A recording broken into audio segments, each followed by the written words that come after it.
ചെമ്പട്ടണിഞ്ഞ വില്വാദ്രിനാഥനെ വണങ്ങി മലവട്ടം ഗ്രാമത്തിലെ കോമരങ്ങൾ കൊടുങ്ങല്ലൂർ ഭരണിക്ക് യാത്രയായി. പതിറ്റാണ്ടുകളുടെ പാരമ്പര്യവുമായാണ് കോമരങ്ങളുടെ കൊടുങ്ങല്ലൂർ യാത്ര. തിരുവില്ലാമല വില്വാദ്രിനാഥ ക്ഷേത്രത്തിൻ്റെ വടക്കേ നടയിൽ തന്നാരം പാട്ടിൻ്റെ ശ്രുതികളുയർത്തി കൊടുങ്ങല്ലൂരമ്മയുടെ കോമരങ്ങൾ ഉറഞ്ഞുതുള്ളി.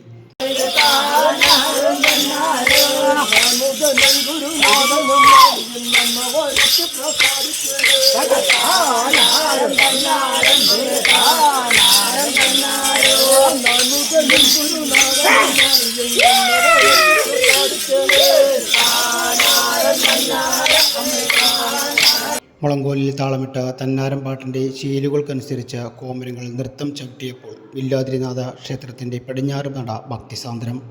മഞ്ഞൾപ്പൊടി വാരിയെറിഞ്ഞും പള്ളിവാൾ വീശിയും അരമണിക്കിലുക്കി കോമരങ്ങൾ രൗദ്രഭാവം പൂണ്ടപ്പോൾ ഭക്തരിലും അനിർവചനീയമായ അനുഭൂതി പകർന്നു. കോമരങ്ങളും പാട്ടുകാരുമായി 100ഓളം പേരാണ് മലവട്ടം ഗ്രാമത്തിൽ നിന്നും കൊടുങ്ങല്ലൂർ ഭരണിക്ക് കാവുതീണ്ടാനായി പോകുന്നത്.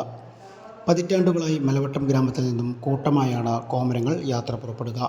കോമരങ്ങളെ യാത്രയാക്കാനായി തിരുവില്ലാമലയുടെ വിവിധ ഭാഗങ്ങളിൽ നിന്നായി നിരവധി ഭക്തർ വില്വാദ്രിനാഥ ക്ഷേത്രത്തിലേക്ക് എത്തിയിരുന്നു.